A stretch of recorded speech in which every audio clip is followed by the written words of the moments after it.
प्यारे छात्रों नमस्कार। आज हम पढ़ेंगे प्रश्नावली 1.1 का 4वां सवाल। चारों सवाल सिद्ध कीजिए कि आर, ये जो आर है हमारा, ये हमारा जो आर है ये वास्तविक संख्याओं को प्रदर्शित करता है, ठीक। और ये हमारा रिलेशन है।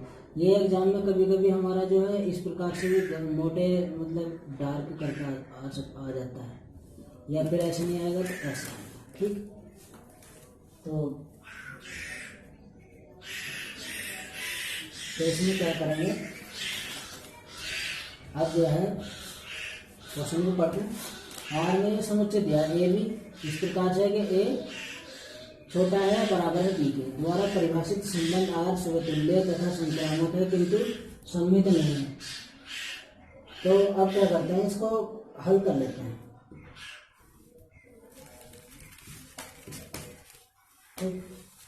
तो मैंने पहले बता दिया था कंडीशन सम्मित की और स्वतुल्य की। तब देखिए स्वतुल्य कंडीशन क्या होती है, यदि ए का संबंध ए से है, यदि ए का संबंध हमारा ए से तो स्वतुल्य है, और ए का बी से संबंध है और बी का ए से है तो ये हमारा क्या होता था, सम्मित। और यदि ए का बी से और बी का, ए का तो बी से संबंध हो गया, बी का सी से और सी का डायरेक्ट किससे, ए से, यानी कि ए का सी से, तो ये हमारा क्या होता था, संक्रामक, ठीक। तो अब देखिए इसमें इस रिलेशन को लेते हुए, रिलेशन क्या दिया हमारा, ये ए बी का संबंध इस प्रकार से है कि ए छोटा है बी से या बराबर है, ठीक। तो अब हमें इसमें बताना, तो हमने मान लिया कि प्रत्येक वास्तविक संख्या के लिए लेना है, प्रत्येक ए को जो हम किसके वास्तविक संख्या के लिए ले रहे हैं, के लिए, प्रत्येक ए को वास्तविक संख्या के लिए है ना। तो अब क्या है इसमें, कैसे, यदि ए बराबर ए, यदि ए बराबर ए लेते हैं हम, हमारा जो कि ए का संबंध ऐसा होगा तभी तो स्वतुल्य होगा ना, ठीक। तो यानी कि ए का एक से खुद से संबंध होगा, तो इसमें क्या है संबंध, ए बराबर बी, यदि ए बराबर ए हो जाएगा तो समतुल्य होगा ये हमारा संबंध। तो इसमें क्या है, इसको हम लिख सकते हैं ए, ठीक, ए के बराबर होगा या ए से छोटा होगा, ऐसा है। तो हम यहाँ ए के बराबर तो हो सकता है, जो खुद है वो खुद के बराबर तो हो सकता है। तो ये संबंध हमारा, इसको हम इस प्रकार से लिख सकते हैं, नहीं, ए जो है ए के बराबर हो सकता है, यानी कि खुद जो है खुद के बराबर हो सकता है, नहीं, व्यक्ति का चलो उदाहरण ले लेते हैं। तो अब ये इसको कैसे लिख सकते हैं हम, ए का संबंध ए से, तो इसको लिख देंगे, अतः आर क्या है, आर अतः संबंध आर स्वतुल्य है, स्वतुल्य है, ठीक। अब चेक कर लेते हैं हम सम्मित के लिए, सम्मित के लिए चेक करेंगे तो यदि ए बी, ए का रिलेशन बी से है तो इसे कैसे कहेंगे हम, ए का रिलेशन बी से हमें इस प्रकार से देखना है, ठीक। ए का रिलेशन बी से, तो हमें जो करना है, तो हमें फिर क्या दिखाना है, बी का रिलेशन ए से होना चाहिए इस प्रकार से, ठीक। तो अब हमें पता लगे ए का रिलेशन बी से, बी का रिलेशन ए से होना चाहिए, मगर यहाँ के ए का रिलेशन हमने बी से किस प्रकार से है कि ए बी के बराबर है या ए छोटा है, मगर यहाँ क्या कह रहा है कि बी क्या है, ए के बराबर है, मगर यहाँ क्या बी बड़ा है, यहाँ बी बड़ा है, यहाँ ए क्या कह रहे हैं, या तो छोटा है बी से या बराबर है, बराबर है मगर यहाँ छोटा है, तो यहाँ बी बड़ा कह रहे हैं, तो संबंध नहीं बन रहा, ठीक है, दिखाई दे रहा होगा। तो कहने का मतलब यह है कि ए का रिलेशन बी से नहीं है, ठीक, ए का रिलेशन बी से नहीं। वो क्यों नहीं, क्योंकि ए का संबंध बी से किस प्रकार से दिया उसने कि ए जो है बी के बराबर है या ए जो है बी से छोटा है। तो इसमें कंडीशन, ये कंडीशन क्या है, बी या तो ए से बड़ा है, तो इधर तो ऐसा नहीं कहा उसने ए छोटा होना चाहिए था, यानी कि बी छोटा हो जाता है ए से, तो हम इसको कह देते हैं ये सम्मित है, ठीक। तो अब हमने इसको क्या कह दिया, ये सम्मित नहीं है, पता लग गया होगा। तो अब देखते हैं इसके लिए संक्रामक के लिए चेक करेंगे। तो संक्रामक के लिए क्या होता है, ए का रिलेशन बी से होता है। ये संक्रामक के लिए चेक कर रहे हैं, ठीक। तो ए का रिलेशन बी से और फिर बी का तथा बी का सी से, ठीक। बी का सी से, तो ए का रिलेशन बी से क्या हुआ, ठीक, तथा बी का क्या हुआ सी से, ठीक। तो अब ए का रिलेशन बी से देखो उसी प्रकार है और बी का रिलेशन भी सी से उसी प्रकार है, ठीक। तो अब हमने क्या कहा, डायरेक्ट ए का फिर सी से हो जाएगा, ए का डायरेक्ट सी से होगा, ठीक।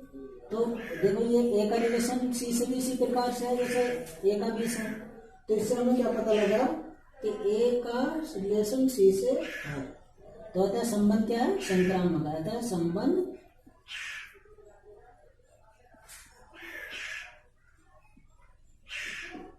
संक्रामक है, ठीक।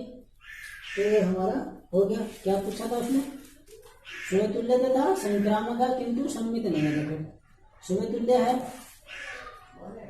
सम्मित नहीं है, संक्रामक नहीं है, ठीक है। तो अब कर लेते हैं आगे पांचवा सवाल।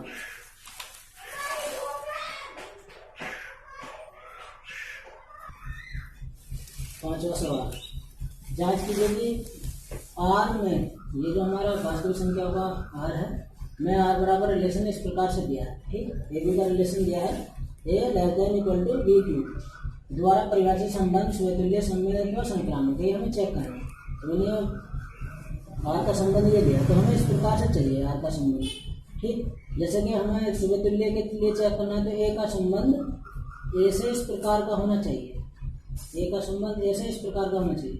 यानी कि इसकी जगह एक ये मैंने क्या लिया, एक का एक लिया है, तो एक का घन यहाँ क्या होना चाहिए, इसके बराबर होना चाहिए या इससे छोटा होना चाहिए। चलो एक का तो आ जाएगा।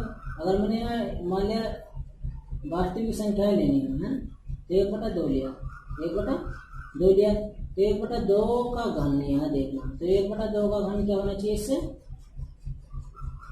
1/2 से छोटा होना चाहिए, है ना, या बराबर, ठीक, या बराबर बराबर देखेंगे, ठीक। तो अब हमने देखा 1/2 का घन कितना होता है, 1/8, 1/8 बैठा, और 1/8 क्या है, बल्कि इससे क्या है, छोटा है, ये बड़ा है 1/2। ऐसा कंडीशन नहीं है ना, ऐसी कंडीशन नहीं है, ये होना चाहिए था 1/2 ये ऐसे छोटा या बराबर, और ये हो रहा है ऐसे 1/2 बड़ा है इससे, ठीक। तो इसलिए कंडीशन क्या है, समतुल्य नहीं, यानी कि हम यहाँ लिख देंगे 1/2 और 1/2 नॉट बिलोंग टू आर, है ना, मतलब 1/2 का रिलेशन 1/2 से नहीं है, तो होता है आर समतुल्य नहीं है। इसी प्रकार से हमने 1/4 लिया, ठीक। तो 1/4 की कंडीशन बना के देख लेंगे, ठीक। 1 का रिलेशन 4 से है, मान लिया का रिलेशन 4 से, तो ये कंडीशन बनेगी इसकी, 1 का रिलेशन 4 से है, तो इस प्रकार से, ठीक। तो ये सही बैठ रहा है, क्योंकि 1 जो है छोटा है इससे, 4 की घात क्यूब से, है ना। तो अब 4 का रिलेशन 1 से रखेंगे तो ऐसे होना चाहिए था ये, मगर ऐसा नहीं है, ये 4 बड़ा निकल रहा है इसके क्यूब से, ठीक। तो ये सम्मित भी नहीं है।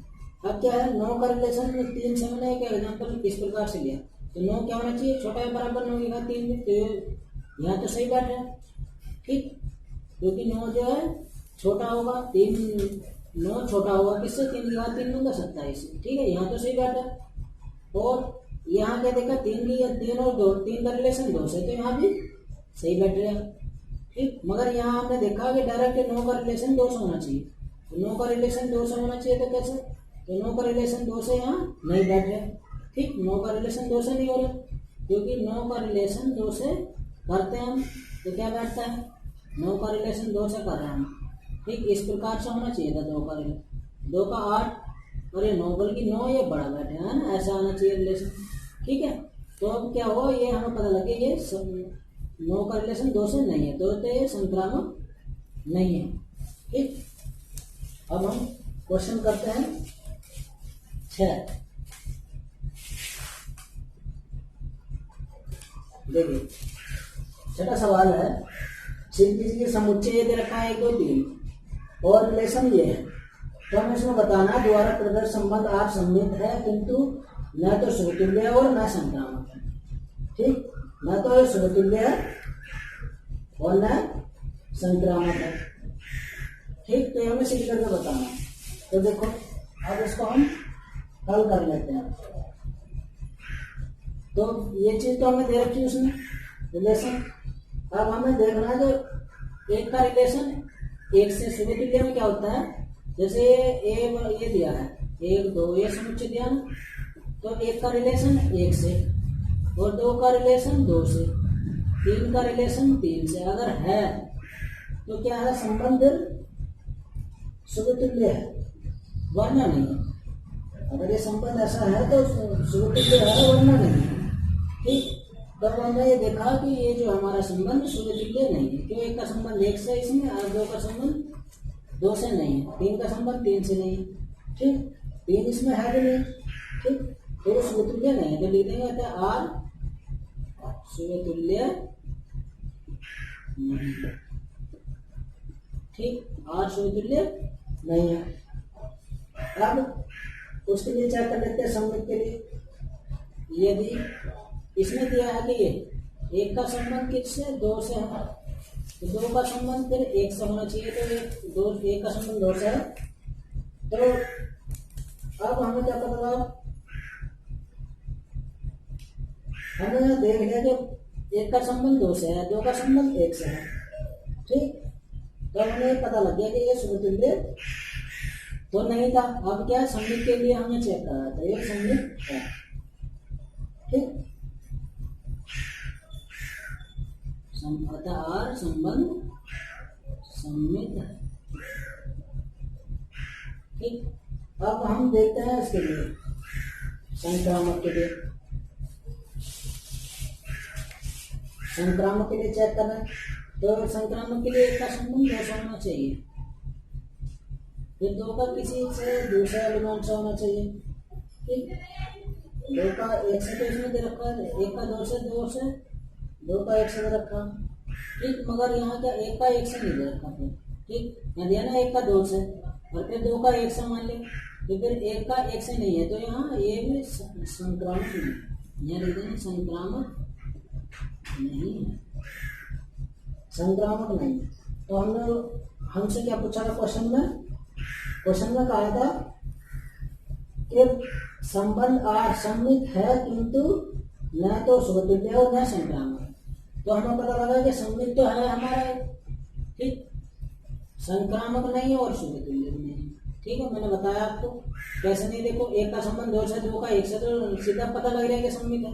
और एक का संबंध 1 से, 2 का संबंध 2 से, 3 से होना चाहिए था। एक में जो ये दे लेते बस, एक का संबंध 1 से, 2 का संबंध 2 से, 3 का संबंध 3 से। अगर है तो समतुल्य, मगर ये तीसरा एलिमेंट तो इसमें है ही नहीं। अगर ये दोनों का भी होता तो तीसरा तो फिर भी नहीं है, तो ये संबंध समतुल्य नहीं है। फिर सममित का मैंने बता ही दिया है, संक्रामक क्यों नहीं है वो बता दिया। एक का संबंध अगर 2 से है तो फिर मैंने मान लिया 2 का 1 से है, तो फिर 1 का 1 से होना चाहिए था, तो ऐसा नहीं है, फिर संक्रामक भी नहीं है।